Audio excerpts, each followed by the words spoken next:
Olá pessoal, sejam todos bem-vindos. Eu sou o professor Lucas Barbosa, especialista no ensino da biologia. Vamos dar continuidade ao estudo da histologia, falando agora sobre o sistema nervoso. A primeira coisa que vocês precisam saber bem é que o sistema nervoso ele é dividido em duas partes, tá bom? Nós temos o sistema nervoso central e o sistema nervoso periférico. O sistema nervoso central ele é formado pelo encéfalo, aqui está cérebro, mas está errado.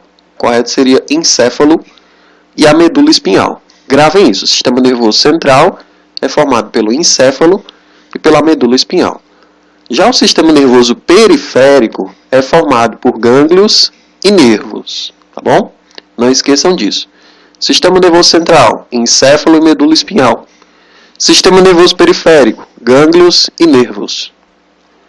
Então aqui vamos observar melhor o sistema nervoso central. Como eu disse para vocês, o sistema nervoso central ele é formado pelo encéfalo, que é toda essa massa aqui que se encontra dentro da nossa caixa craniana, dentro dos nossos ossos da cabeça, né? Então aqui nós temos o encéfalo e aqui nós temos a medula espinhal, que fica dentro da nossa coluna vertebral, tá bom? A medula ela fica dentro dos ossos da coluna vertebral. O encéfalo, pessoal, ele é formado de por três partes. O encéfalo é formado pelo cérebro, pelo tronco encefálico e pelo cerebelo. O cérebro, ele é formado pelo telencéfalo e diencéfalo. Telencéfalo é toda essa região em vermelho, tá bom? Esse aqui é o telencéfalo. O diencéfalo é essa região em verde. Então, o telencéfalo mais o diencéfalo formam o que a gente chama de cérebro. Já o tronco encefálico é formado pelo mesencéfalo, ponte e bulbo. Gente, o tronco encefálico é essa região aqui, tá? Ó. Essa região aqui. Observe que ela ainda está dentro, né, dos ossos da cabeça. O mesencéfalo é essa região aqui em cinza. A ponte é essa região mais dilatada. É até fácil de lembrar o nome ponte por ela ser realmente parecida com a ponte, né? Uma região mais dilatada. E o bulbo é essa região aqui em roxo, mais interna.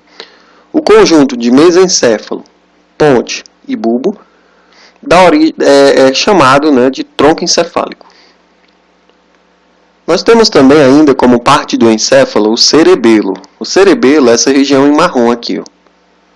Certo? Então vocês não podem esquecer do quê? Que o encéfalo ele é formado por cérebro, tronco encefálico e cerebelo. Vamos voltar para essa imagem para relembrar vocês do seguinte. O sistema nervoso central ele é formado por encéfalo e não cérebro, né? Encéfalo e medula espinhal. E o sistema nervoso periférico é formado por gânglios e nervos. Não esqueçam disso. Vamos estudar agora as divisões do sistema nervoso. Então aqui nós temos o sistema nervoso. Né? O sistema nervoso ele pode ser dividido em duas partes. Sistema nervoso central, que é formado pelo encéfalo e pela medula espinhal. E o sistema nervoso periférico, que é formado por os gânglios e pelos nervos. Pelos gânglios e nervos. Não é assim? Vamos focar aqui no sistema nervoso periférico. O sistema nervoso periférico ele é formado por gânglios e nervos e ele pode ser dividido em duas partes. O sistema nervoso periférico autônomo, que vai controlar todas as regiões do nosso corpo em que a gente não tem o poder de controlar, acontece de forma automática. Né? Por exemplo, os batimentos do coração, vocês controlam? Óbvio que não, né? Os movimentos do intestino, que a gente chama de peristaltismo. Vocês controlam esse movimento? Com certeza não. Não é, pessoal? E vários outros movimentos que a gente não controla faz parte do sistema nervoso periférico autônomo. Já o sistema nervoso periférico somático é aquele em que a gente consegue controlar. Por exemplo, se eu disser assim para os meninos, né? Contraiam o bíceps. Vocês conseguem, não é? Vocês conseguem fazer isso mandando o estímulo, né, do sistema nervoso central para o sistema nervoso periférico, fazendo contrair a musculatura do bíceps. Assim, Se você controla esse movimento de forma consciente, então faz parte do sistema nervoso periférico somático, tá bom? Agora observe, um sistema nervoso periférico autônomo, que é aquele que a gente não controla, ele ainda pode ser dividido em sistema nervoso periférico autônomo simpático, que normalmente é aquele que estimula, e o sistema nervoso periférico autônomo parasimpático, que é aquele que relaxa. Então, simpático, lembre-se, simpático estimula, né? Parasimpático relaxa. Isso de forma geral, nós temos exceções, mas vocês devem gravar isto. Aqui nesta imagem nós conseguimos ver bem um resumo do sistema nervoso periférico autônomo simpático, tá certo? O que é que ele vai fazer quando ele é ativado? E aqui do outro lado nós temos o sistema nervoso periférico autônomo parasimpático. Tá? E o que é que acontece quando ele é ativado? Gente, o sistema nervoso simpático, ele ocorre em situações de luta ou fuga, ou seja, naqueles momentos em que a gente está em perigo. Então vocês devem gravar isso. Simpático é o sistema nervoso simpático é aquele que é ativado quando a gente está em perigo, numa situação de perigo, numa situação de luta ou fuga. Ou você luta, ou então você foge. Tá bom? Então, é assim que a gente ativa o sistema nervoso simpático. O que acontece quando esse sistema nervoso simpático é ativado? Dilatação das pupilas, para que você enxergue melhor aquela situação de perigo. Tá? Só a gente ir analisando assim. Ó. O que deve acontecer com o nosso corpo quando ele está em perigo? Dilatação da pupila, que é para você enxergar melhor o que está acontecendo ali, aquela situação de perigo. Inibição da salivação, você fica com a boca seca. Tem quando a gente está apreensivo, com medo, né?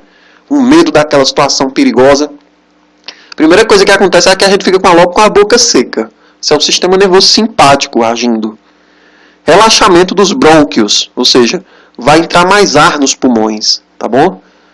Quando os brônquios relaxam, os brônquios estão lá nos pulmões, né, como se fossem uns canos que ficam dentro dos nossos pulmões. Quando eles relaxam, eles abrem mais e entra mais ar. Quando você está com medo numa situação de perigo, é óbvio que você vai respirar mais rápido. Então precisa entrar mais ar, há um relaxamento dos brônquios. Tá bom? Inibição da atividade estomacal e intestinal. Por que inibição da atividade do seu estômago e do seu intestino? Por que eles vão funcionar menos? Para concentrar energia em outros lugares do corpo, nos músculos somáticos, né, assim, no teu sistema nervoso, para que você ou lute ou fuja. Estímulo da liberação de glicose pelo fígado, então no nosso sangue vai ter mais glicose, porque o fígado vai estar liberando mais glicose. A glicose ela é importante para dar energia, para a gente lutar ou fugir. Estímulo da liberação de adrenalina, vocês já devem ter ouvido falar na adrenalina, que ela é ativada nesses momentos mesmo de luta ou fuga, né? Quem libera a adrenalina são as glândulas que estão em cima dos rins, as glândulas suprarrenais. Inibição do esvaziamento da bexiga, tá bom? Inibição do esvaziamento da bexiga. Então, naquele momento você não vai urinar. Por quê? Porque está tendo a inibição do esvaziamento da sua bexiga. Numa situação de luta ou fuga, não é para você urinar, é para você ou lutar ou correr. E promoção da ejaculação. A ejaculação acontece na questão sexual, né? Quando ocorre a ativação do sistema nervoso simpático. Sistema nervoso periférico autônomo simpático, né? Se a gente quiser dizer de uma forma mais completa. Observe que o sistema nervoso simpático ele tem uma ligação sempre, né, com gânglios. Essas regiões em amarelo são os gânglios. Os gânglios nada mais são do que corpos de neurônios. Vocês vão entender daqui a pouquinho o que é isso, né? Só gravem o seguinte, gânglios são corpos de neurônios, são acumulações de corpos de neurônios. E aqui nós teríamos a medula espinhal, né, marcada em branco, toda divididazinha aqui, tá certo? Observem também que o sistema nervoso simpático, ele vai se ligar aos gânglios, né? E também a parte da medula espinhal tóraco-lombar, ou seja, na região torácica e na região lombar. Por isso que a gente diz que a divisão simpática, o sistema nervoso simpático, ele se liga à medula espinhal de forma tóraco-lombar, ou seja, na região torácica da medula espinhal e na região lombar da medula espinhal. Vamos agora para a divisão parasimpático, ou sistema nervoso parasimpático, não é assim? No sistema nervoso parasimpático, o que ocorre é um relaxamento. Normalmente ocorre o contrário do que aconteceu lá no sistema nervoso simpático. Então, se você lembrar do que ocorre no sistema nervoso simpático, você vai também estar lembrando do que ocorre no sistema nervoso parasimpático. É só pensar assim, ocorre o contrário, tá certo? Então, se aqui dilatou a pupila, aqui a pupila vai contrair, tá certo? Você vai relaxar. Se aqui houve a inibição da salivação, o que vai acontecer aqui no parasimpático? Estímulo da salivação. Se aqui houve o relaxamento dos brônquios, no parasimpático vai ocorrer a contração dos brônquios. Se aqui houver inibição da atividade estomacal e intestinal para desviar a energia do seu corpo para o sistema nervoso, né, e para os músculos que você controla, aqueles músculos somáticos, então aqui no parasimpático vai ocorrer o contrário, que é a estimulação da atividade estomacal e intestinal. Certo? Se aqui no simpático houve o estímulo da liberação de glicose pelo fígado, aqui vai ocorrer o quê? Vai ocorrer o estímulo da vesícula biliar. No caso não é o contrário, mas vocês devem lembrar o que ocorre aqui. O estímulo da vesícula biliar.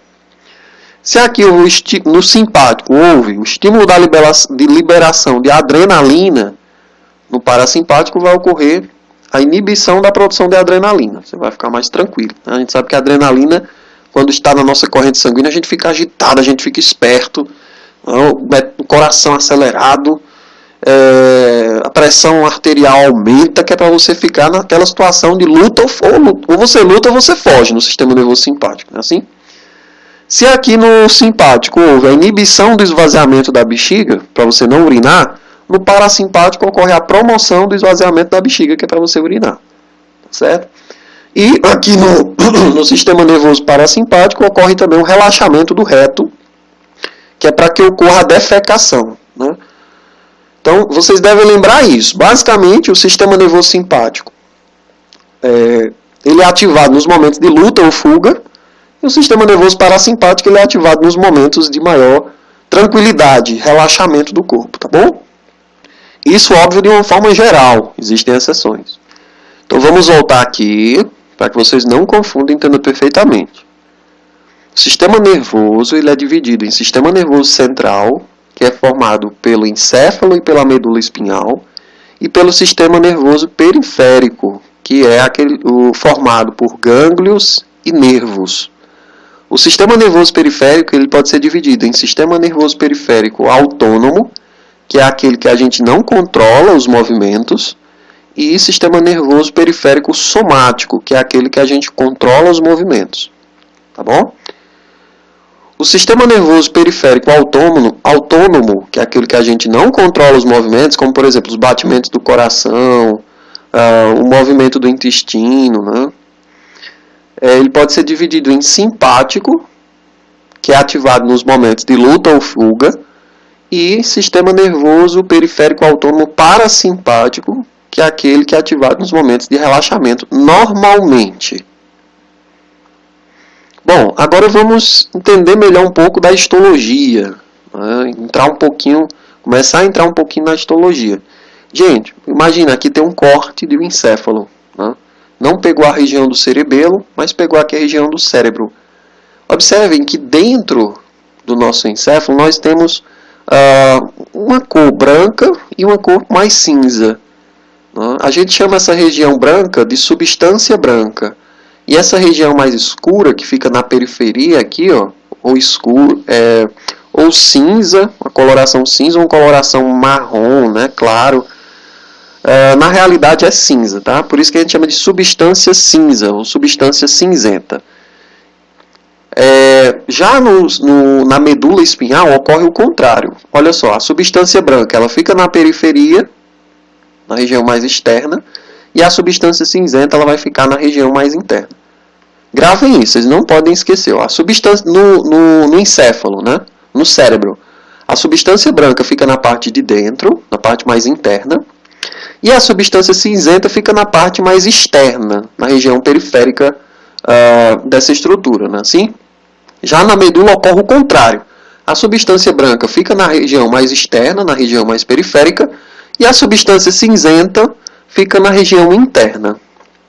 E aí, muita atenção ao que eu vou dizer agora. Onde tem substância cinzenta, tem corpos de neurônios. Gente, esse aqui é um famoso neurônio, tá? Prazer, né? Eu sou o neurônio. Apresento aqui a vocês o neurônio. Peguem na mão do neurônio. Isso, muito bem. Né? Então, a substância cinzenta ela é formada pelo corpo do neurônio. Por isso que ela é cinzenta. Já a substância branca, essa região mais branca, ela é formada por axônios. Tá? Basicamente, o neurônio ele tem essas duas partes. O corpo celular, o corpo do neurônio, e o axônio do neurônio, tá bom? A substância cinzenta é composta por corpos de neurônios e a substância branca por axônios de neurônios. Então eu sempre costumo dizer, gente, tá vendo essa região branca aqui, ó, dentro do encéfalo, dentro do cérebro? Isso aqui tudo é axônio, tá? É axônio. Tá vendo essa região cinza, o marrom aqui na figura tá marrom, né? Um marrom claro. Sabe o que é isso aqui? Isso aqui tudo é corpos de neurônios, corpos celulares de neurônios. Da mesma forma na medula espinhal. Tá vendo essa região branca? Isso aqui tudo são axônios. Tá vendo essa região escura, mais escura, cinzenta, né, o marrom claro? Isso aqui tudo são corpos de neurônios. Pessoal, essa foi a aula introdutória sobre o sistema nervoso, tá? Na próxima aula nós vamos estudar bem direitinho a estrutura do neurônio e vamos estudar os outros tipos de células presentes no nosso sistema nervoso. Tá certo? Aqui foi só uma introdução para vocês terem uma noção do que é o sistema nervoso. Tá bom? Um abraço e até a próxima aula.